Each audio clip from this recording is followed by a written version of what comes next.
Hello, Dr. Zakir Naik. My name is Mahind Kumar, and I am by qualification MBA and work for Thomas Cook at Fort. My question is regarding non-vegetarian foods. It is allowed in Islam. Animals are living beings. So, don't you think that it is violence? And my second question is that is it compulsory in Islam to have non-veg food, and can a pure vegetarian person can follow Islam? Mr. Mahesh Kumar has asked a very good question. He said that in Islam you all have non-veg food, you all kill animals. Why does Islam give permission to kill living creatures? And can a Muslim be a pure vegetarian? Brother, before I answer the question, I'd like to tell you, a Muslim can be a very good Muslim even by being a pure vegetarian. It is not compulsory in Islam that you should have non-veg food. It's not compulsory. But since Allah says in the Quran and gives permission for a person to have non-veg food, in Surah Ma'idah chapter number 5 verse number 1 it says that eat of the four-footed animals which have been made lawful for you. It's mentioned in Surah Nahl chapter 16 verse number 5 that you can eat the meat of the cattle. It's mentioned in Surah Mu'minun chapter 23 verse number 21 that in the cattle we give you a drink which is good for the humankind, and of the meat you can eat. So when Almighty God gives you permission to eat the meat of the lawful animals, then why should we not have? Now coming to the logical reason why Islam permits you to have non-veg food. If we analyze non-veg food, it's rich in protein. The human body, it requires 23 amino acids, out of which 8 are not made in the human body. It should be given by external diet, which are known as essential amino acids. Now these all 8 essential amino acids are present in no kind of vegetable food together. It's only present in flesh food. So the non-veg flesh food is more nutritious as compared to vegetables. Furthermore, if you analyze, if you see the set of teeth of the herbivorous animals, the cow, the goat, the sheep, they have got flat set of teeth. They only have vegetables, they don't have flesh food. If we analyze the set of teeth of the carnivorous animals, the tiger, the leopard, the lion, they have got pointed set of teeth. They have canine set of teeth. They only have flesh, they don't touch vegetables. If you analyze the set of teeth of the human beings, if you go in the mirror and see, we human beings, we have got flat teeth as well as pointed teeth. If Almighty God wanted us to have only vegetables, why did He give us this canine teeth? Why did He give us this pointed teeth? For what? But naturally to have non-veg food, to have the flesh food. Furthermore, if we analyze the digestive system of the human being, if you compare it to the herbivorous animals, cow, goat, sheep, they can only digest vegetables. The digestive system of the carnivorous animals, tiger, leopard, lion, they can only digest flesh food, they cannot digest vegetables. The digestive system of the human beings can digest both.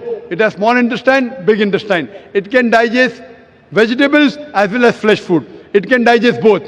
So if Almighty God wanted us to have only vegetables, why did He give us the digestive system which can digest both? As far if you analyze, many of the Hindus think that Hinduism prohibits the eating of flesh food.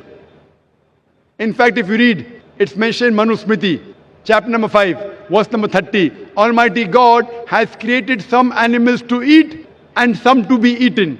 If you eat the animals that have been created to be eaten, then it's not a sin. Manu Smriti, chapter number 5, verse number 31 says that Almighty God created some animals for sacrifice. Killing them is not a sin. Manu Smriti, chapter 5, verse number 40 says that killing sacrificial animals for sacrifice is permitted. It is the law of the God. So in Hindu scriptures, it's permitted to have non-veg food.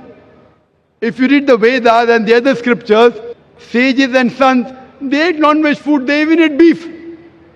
If you read Mahabharata, Anushasan Parv, chapter number 88, when the Pandavas, they gather, Yudhishthir, who's the eldest brother of the Pandav, he asks Bhishma that what food should we give in yagna, in puja, in sacrifice, so that our ancestors will be satisfied. So Bhishma replies that if you give herbs and shrubs and vegetables, our ancestors will be satisfied for 1 month. If you give them fish, for 2 months. If you give them meat, for 3 months. If you give them hair, for 4 months. If you give them goat, for 5 months. If you give them bacon, for 6 months. If you give them birds, for 7 months. If you give them deer, for 8 months. And the menu continues, big menus there. It says if you give buffalo for 11 months. If you give the flesh of cow, our ancestors will be satisfied for 1 full year. And if you give red meat of goat or meat of rhinoceros, they'll be satisfied inexhaustibly. So according to Hindu scriptures, eating non-veg is not a sin. It is because many of the Hindus were being influenced by the Ahimsa philosophy of not killing any living creatures. They started accepting it. But even this philosophy of Ahimsa, as you said, that killing living creature is a sin. Brother, do you know that even plants have got life? Do you know that, brother? Yes. So if you say killing living creature is a sin, killing a plant is also a sin. So why do you have plants? Agreed. Agreed. Very good. Furthermore, there are some people who say, okay, brother Zakir, I agree that plants have got life, but the plants can't feel pain. Therefore, killing a plant is a lesser sin as compared to killing an animal. The point to be noted is that today science has advanced and we have come to know even the plants can feel pain. But the cry of the plant cannot be heard by the human being because human beings hear, the frequency that they hear is from 20 cycles per second to 20,000 cycles per second. Anything below and above this range you cannot hear. So there was a farmer in America who converted the cry of the plant into the human frequency, and you could come to know when the plants were crying, when they wanted water.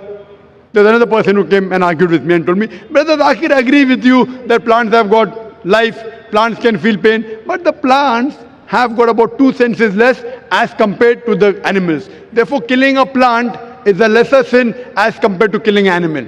I'm asking you the question, brother. Suppose your brother, your elder brother, he is born deaf and dumb. After he grows up, and someone comes and kills him. So will you go and tell the judge, me Lord, give the murderer less punishment because my brother had 2 senses less. He could not hear, he could not speak. Will you say that? In fact, you will say, give the murderer double punishment.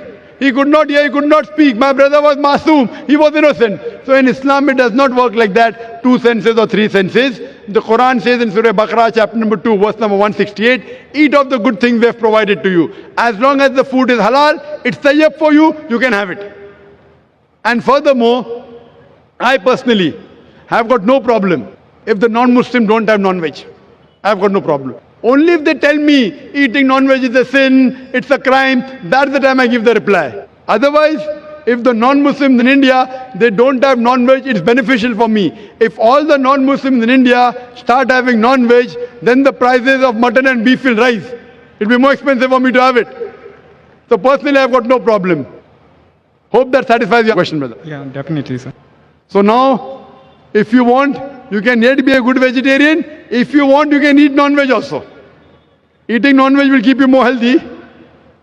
You can have, but even if you want to be a pure vegetarian, it's not a sin. Hope that answers the question, brother.